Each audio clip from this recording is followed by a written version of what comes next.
ভাইরে ভাই, এই দুনিয়ার মানুষ দুই প্রকার। এক প্রকার মানুষ ডিম খায়, আর প্রকার মানুষ ডিম খায় না।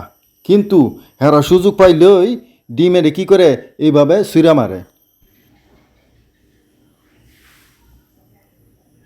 এই যে পচা ডিমের এত চাহিদা, আগে জানলে আমি মুরগির ফার্ম না দিয়া ডিমের ব্যাংক খুলতাম। আগে মানুষ ডিম ফ্রিজে রাখতো খাওয়ার জন্য, এখন রাখে বিশেষ দিনের জন্য। একজন তো আমারও কইল, ভাই ডিমটা ফ্রিজে রাখছি আজকে 3 মাস। আমি কইলাম, ইয়ার পরও কি এটা খাইবা? সে কইল, না, এটা সময় হইলে তুমি বুঝবা।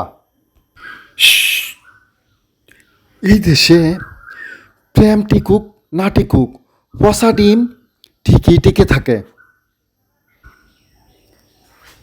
ডিমও এখন ভয় পায়। মুরগি ডিম পাড়ার পরে জিজ্ঞেস করে, আমারে খাইবা না এটা মিটিংও নিবা? একদিন বাজারে গেছি, ডিমওয়ালারে কইলাম, ভাই ভালো ডিম আছে?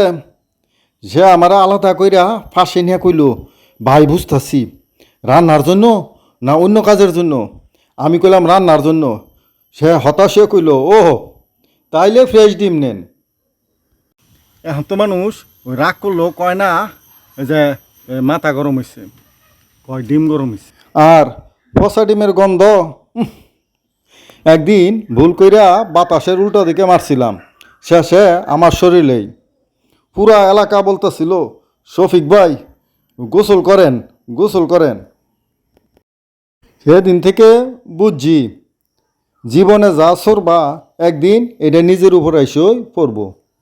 যদি রাগ করে, হ্যাঁ, তারে শান্তভাবে বুঝান যে ডিম বাছান, অমলেট বানান। কি রাগ করলা?